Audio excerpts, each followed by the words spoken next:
ఒంటిమిట్ట కోదండరాముని కళ్యాణోత్సవానికి అంగరంగ వైభవంగా నిర్వహించేందుకు కూడా టీటీడీ అధికారులు ఇప్పటికే ఏర్పాట్లు చేయడం జరిగింది. ప్రస్తుతం మనం కళ్యాణ వేదిక వద్ద ఉన్నాం. అంటే ఓ రకంగా అపూర్వమైనటువంటి ఘట్టం. ప్రపంచవ్యాప్తంగా అన్ని చోట్ల శ్రీరామనవమి రోజే శ్రీరాముని కళ్యాణం జరిగితే కానీ ఇక్కడ మాత్రం ఈ కోదండరామని అంటే ఒంటిమిట్ట కోదండరామాలయంలో ప్రత్యేకించి పౌర్ణమి రోజున మనం చూస్తే ఎదురుగా ఉన్నటువంటి ఈ ప్రాంతం అంతా కూడా అంటే ఒక రకంగా చంద్రుడు వీక్షించే విధంగా ఈ కళ్యాణానికి అన్ని ఏర్పాట్లు టీటీడీ చేస్తుంది.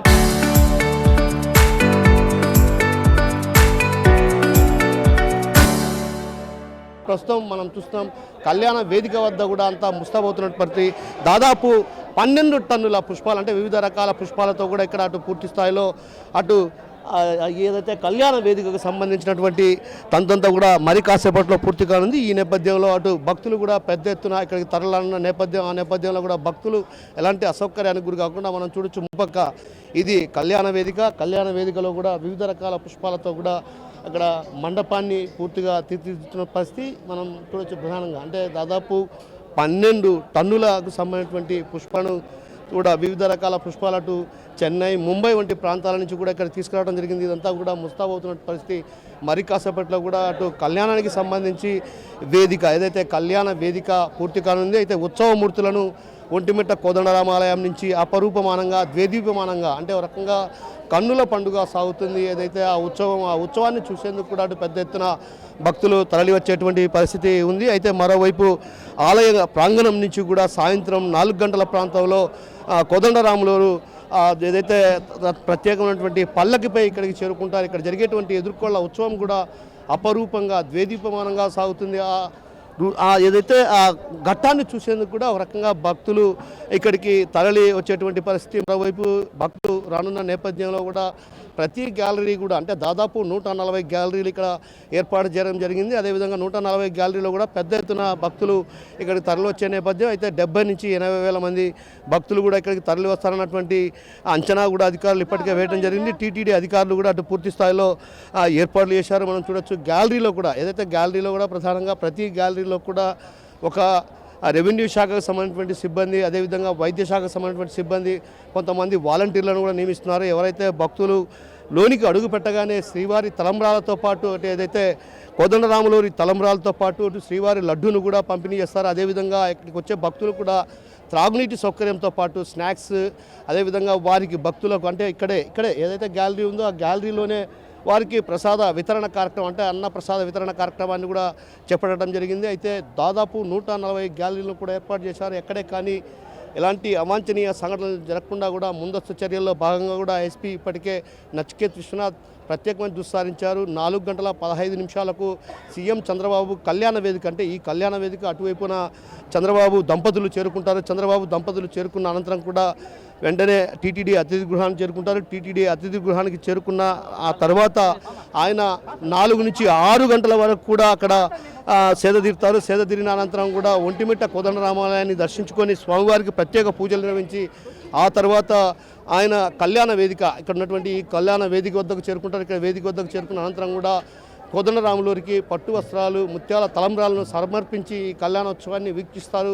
వేద పండితుల మంత్రోచ్చరణ అంగరంగ వైభవంగా కన్నుల పండుగ సాగేటువంటి ఈ కార్యక్రమాన్ని కూడా అటు వేద పండితులకు కూడా ఇప్పటికే అటు సంసిద్ధం చేసినటువంటి పరిస్థితి. మరోవైపు ఏదైతే విఐపీలు రానున్న నేపథ్యంలో కూడా విఐపీల దృష్ట్యా కూడా అటు ఇక్కడ వారికి తగ్గ ఏర్పాట్లు కూడా కొనసాగినటువంటి పరిస్థితి. మరోవైపు ఏదైతే ముత్యాల తలంబ్రాలు అదేవిధంగా పట్టు వస్త్రాలు సమర్పించిన అనంతరం కూడా కళ్యాణాన్ని వీక్షించి ఆ తర్వాత టీటీడీ అతిథి గృహంలో ఆయన బస చేస్తారు. ప్రస్తుతం ఏదైతే భక్తులు కూడా ఒక్కొక్కరుగా ఇక్కడికి చేరుకున్నటువంటి పరిస్థితి కనిపిస్తుంది. మనం చూడొచ్చు ఇక్కడ ఒక రకంగా ఒంటిమిట్ట శ్రీరామ నామంతో ధ్వనిస్తుందనే చెప్పాలి. ఎందుకంటే మరి కాసేపట్లో శ్రీనామ స్మరణతో మారుమోగేటువంటి పరిస్థితి కనిపిస్తుంది. అదేవిధంగా భక్తులు కూడా ఇక్కడికి పెద్ద ఎత్తున ఒక్కొక్కరుగా ఇక్కడికి చేరుకుంటున్న పరిస్థితి. ఈ నేపథ్యంలో కూడా వాలంటీర్లను కూడా అందుబాటులోకి తెచ్చారు. వాలంటీర్లు కూడా నీటి వసతితో పాటు మనం చూడొచ్చు అక్కడ డ్రమ్స్ను కూడా ఏర్పాటు చేశారు. ఏదైతే సుదూర ప్రాంతాల నుంచి వచ్చేటువంటి భక్తులు ఎలాంటి అసౌకర్యానికి గురి కాకుండా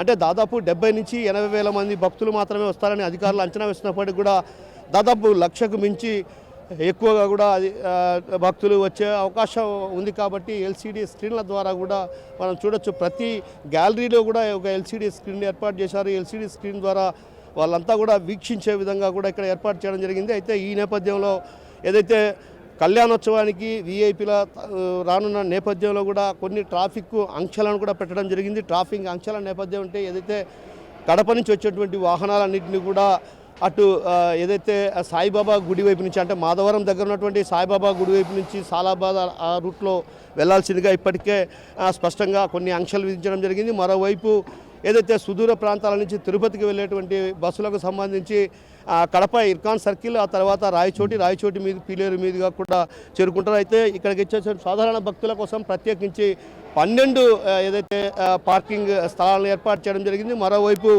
5 వీఐపీలకు సంబంధించినటువంటి పార్కింగ్లను ఏర్పాటు చేశారు. వీఐపీలకు సంబంధించినటువంటి పార్కింగ్లు ఈ కళ్యాణ వేదికకు సమీపంలో ఏర్పాటు చేశారు. మరోవైపు ఏదైతే 12 ఏదైతే ఏర్పాటు చేసినటువంటి సాధారణ భక్తులకు సంబంధించినటువంటి పార్కింగ్ దగ్గర నుంచి కూడా ఉచిత బస్సులను కూడా ఏర్పాటు చేయడం జరిగింది. ఉచిత బస్సులంతా కూడా ఇక్కడికి కళ్యాణ వేదికకు అంటే ఎవరైతే సాధారణ భక్తులు వస్తారో ఆ సాధారణ భక్తులంతా కూడా కళ్యాణ వేదికకు చేరుకునే విధంగా కూడా బస్సు సౌకర్యాలను కూడా ఏర్పాటు చేశారు. అదేవిధంగా కడప, చిత్తూరు, అనంతపురం, కర్నూలు వంటి ప్రాంతాల నుంచి కూడా కళ్యాణాన్ని వీక్షించేందుకు కూడా పెద్ద ఎత్తున భక్తులు తరలి రానున్న నేపథ్యంలో ప్రత్యేకమైనటువంటి బస్సులను కూడా ఏర్పాటు చేయడం జరిగింది. అయితే భక్తులు లోపలికి అడుగు పెట్టంగానే ముందు ఏదైతే క్యూ లైన్లోకి అడుగు పెట్టంగానే వారికి ఏదైతే కోదండరాములూరి ఆ తలంబ్రాలతో పాటు అటు టీటీడీకి సంబంధించినటువంటి 50 రూపాయల లడ్డు, అదేవిధంగా వారికి పులిహోర, కేసరి, అదేవిధంగా కొంత స్నాక్స్ ఏదైతే బిస్కెట్, జ్యూస్ ప్యాకెట్, అదేవిధంగా వారికి సంబంధించి వాటిని కూడా ఒక కిట్ను కూడా అందజేసే విధంగా కూడా టీటీడీ అధికారులు ఇప్పటికే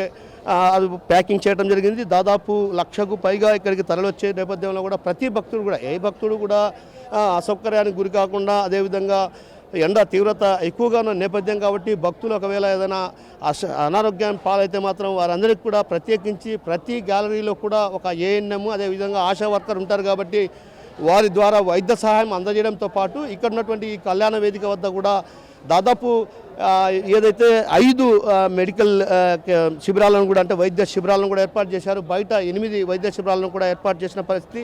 అంటే ఒక రకంగా అంగరంగ వైభవంగా కన్నుల పండుగ సాగేటువంటి ఈ వైభవాన్ని చూసేందుకు కూడా అటు పెద్ద ఎత్తున భక్తులు తరలినటువంటి నేపథ్యం కాబట్టి అధికార యంత్రాంగం కూడా అన్ని ఏర్పాట్లు పూర్తి చేసింది. అయితే మరి కాసేపట్లో అంటే కొద్దిగా అంటే సాయంత్రం 4 గంటల ప్రాంతం నుంచి కూడా ఒక రకంగా ఒంటిమిట్ట కోదండ రామాలయంతో పాటు కళ్యాణ వేదికకు కూడా శ్రీరామ నామస్మరణలతో మార్మోగేటువంటి ప్రతిధ్వనించేటువంటి పరిస్థితి కనిపిస్తుంది.